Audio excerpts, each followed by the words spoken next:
Hello from Dhaka. This is Tahmeen Nupur and you are watching BSS News. At first, the headlines.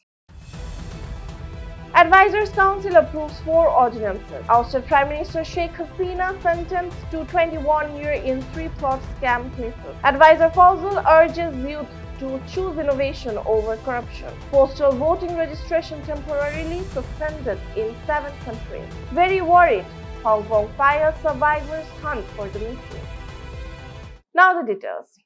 Advisor Council approves 4 ordinances. The government today approves the draft of 4 ordinances. The Council of Advisors gave both final and in-principle approval at its weekly meeting held at the Chief Advisor's office in Dhaka. Chief Advisor Professor Dr. Yunus chaired the meeting. The approved drafts include the Anti-Corruption Commission Ordinance Amendment 2025, the Prevention and Suppression of Human Trafficking and Smuggling of Migrants Ordinance 2025, the Rajdhani Unnayan Kartripakkha Ordinance 2025, and the National Human Rights Commission Ordinance 2025. Ousted Prime Minister Sheikh Hasina sentenced to 21 years in 3 plot scam cases. A Dhaka court has sentenced ousted Prime Minister Sheikh Hasina to 21 years in prison in 3 corruption cases over plot allocations in the Rajuk New Town Project in Purbachol. The verdict was delivered today at Dhaka Special Judge Court-5. Judge Mohammad Abdullah Al-Mamun read the judgment from 11:23 in the morning to 11:40 in the morning. Sheikh Hasina was tried in absentia.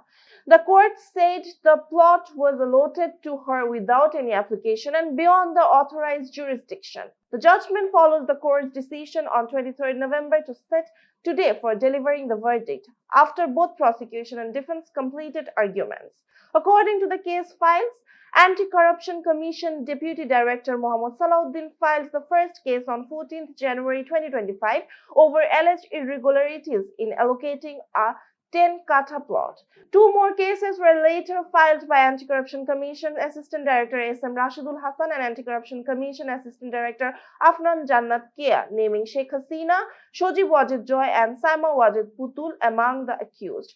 Charges in all 3 cases were framed on 31st July 2025 and arrest warrants were issued. A total of 29 witnesses testified. Advisor Fawzul urges youth to choose innovation over corruption. Power, Energy and Mineral Resources Advisor Mohammad Fawzul Kabir Khan today, 27th November, called on the young generation to focus on innovation and production instead of corruption to build wealth for themselves and for the country.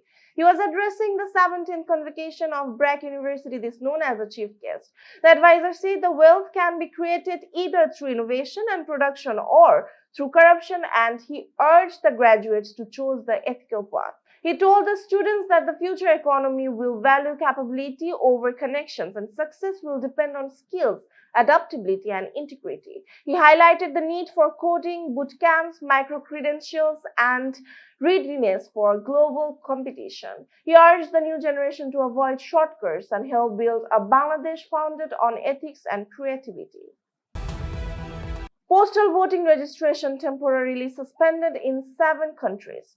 Registration for expatriate postal voters in Bahrain, Kuwait, Malaysia, Oman, Qatar, Saudi Arabia and the United Arab Emirates has been temporarily suspended. The Election Commission announced this today in a press release. The Election Commission said the suspension was necessary because many applicants submitted incomplete or inaccurate addresses through the Postal Vote VD app.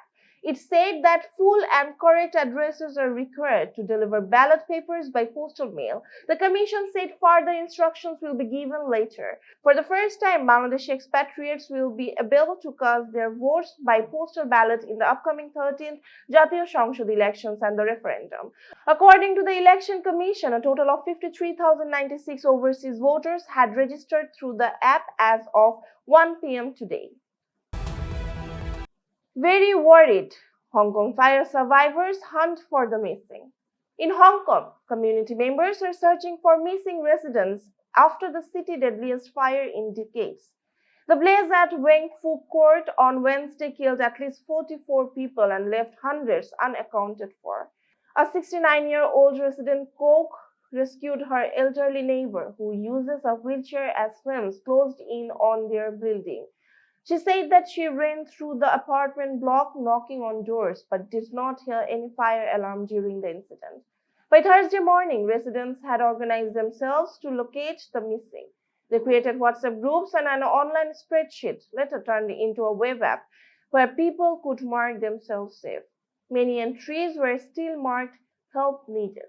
Crowds gathered in the Taipo district where the smell of smoke still lingered. A 70-year-old woman surnamed Lium said that she had been unable to reach a friend who lived in one of the affected towers and spent the night in a temporary shelter after being evacuated. Volunteers supplied firefighters and displaced residents with food, clothing, chargers, and hot water bottles. Local media reported that some residents even formed human chains to move supplies. Dozens gathered at an open-air podium to sort donated clothes. That's all for today. For more information, visit bssnews.net. Thanks for watching.